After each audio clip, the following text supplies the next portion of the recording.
जय माता दी दोस्तों। माता रानी आपकी सारी मुरादें पूरी करें और आप जीवन में खूब सारी तरक्की करें। इसी के साथ आज का जो वीडियो है वो मैं शुरू कर रही हूँ।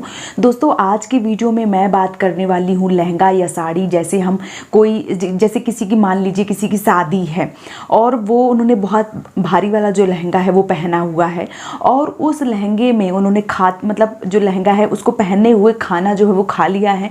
तो क्या ऐसे कपड़े जूठे हो जाते हैं और वो जो कपड़े हैं वो हम किसी पूजा पाठ में नहीं पहन सकते हैं?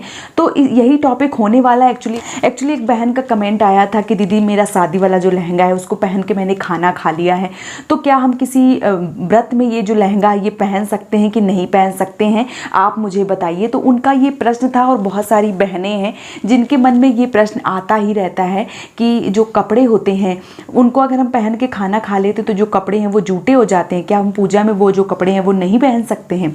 तो आज मैं बहुत ही डिटेल से आपको समझाने वाली हूँ ताकि आपको वीडियो जो बहुत ही अच्छे से समझ में आ जाए और आगे आपको क्या करना है वो आप समझ सकें।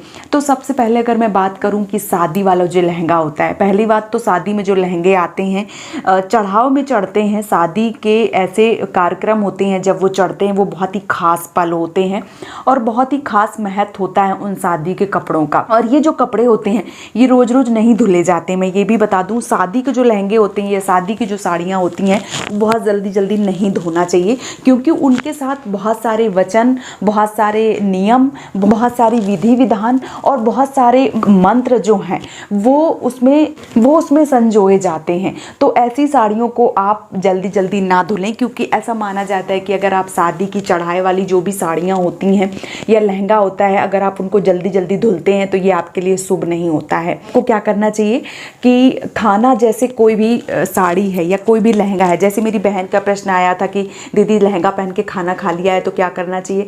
तो जो शादी वाले लहंगे होते हैं या शादी वाली साड़ियाँ होती हैं, खास करके मैं बता रही हूँ कि शादी वाले लहंगे और शादी वाली ही साड़ियाँ, क्योंकि बहुत ज़्यादा उसमें मंत्र और बहुत सारे विधि विधान से वो सारे कार्य जो हैं वो किए जाते हैं। क्योंकि मैं ये इस वजह से बोल रही हूँ क्योंकि बहुत सारी माताएं बहनें हैं, उनके ये भी प्रश्न आएगा कि तो फिर दीदी जैसे हमने आज कोई साड़ी पहन रखी उस पर हमने खाना खा लिया है तो वही साड़ी पहन के कल हम पूजा कर सकते हैं? तो ऐसा नहीं होता है। दोनों अपनी अपनी जगह पे हैं। शादी वाली जो साड़ियाँ हैं या शादी वाले जो लहंगे हैं वो अगर आप पहन के खाना खा लेते हैं तो वो जूठी नहीं मानी जाती है। चाहे तो आप तामसिक भोजन करें या आप सात्विक भोजन करें, वो जो कपड़े होते हैं वो जूठे नहीं माने जाते हैं। उस पर आपने अगर खाना खाया है तो वो जूठे नहीं हुए हैं। वो कपड़े आप किसी भी पूजा पाठ में पहन सकती हैं। जूठे कब होते हैं चलिए मैं आपको वो भी बता देती हूँ।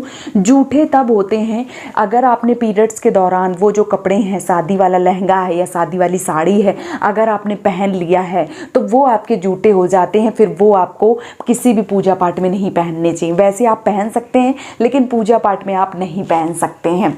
और जो भोजन किया गया है जिन कपड़ों को पहन के, वो जो कपड़े हैं वो आपके जूठे नहीं माने जाते हैं। लेकिन फिर भी जब आप उनको धारण कर रही हैं, जब आप किसी पूजा पाठ में पहन रही हैं, खासतौर पे वट सावित्री व्रत, करवा चौथ वगैरह पे बहुत सारी बहनें हैं जो पहनती हैं, तो उनको एक बार गंगा जल का जो छिड़काव है वो अपने कपड़ों के ऊपर कर लेना चाहिए।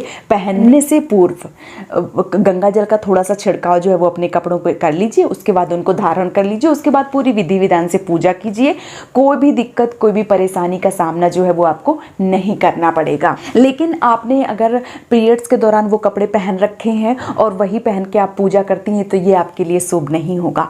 तो आप कोशिश करिए कि पीरियड्स वाले जो कपड़े हैं वो किसी भी पूजा में पहनने से बचें। और पूजा वाले जो शादी वाले कपड़े हैं, मान लीजिए चाहे शादी की साड़ी है या शादी के लहंगे हैं, वो अगर आपने पहन के भोजन किया है तो वो जूठे नहीं माने गए हैं। उन कपड़ों पे आप गंगा जल का छिड़काव करके उनका दोबारा से रीयूज़ कर सकती हैं, दोबारा से उनको पहन सकती हैं, मन में कोई भी दुविधा लाए हुए। तो ये रहा आपके सवालों का प्रश्न। उम्मीद करती हूँ कि आपको समझ में आ गया होगा।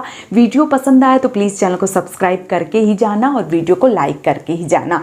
मिलती हूँ एक और नए वीडियो के साथ में, तब तक के लिए जय माता दी दोस्तों।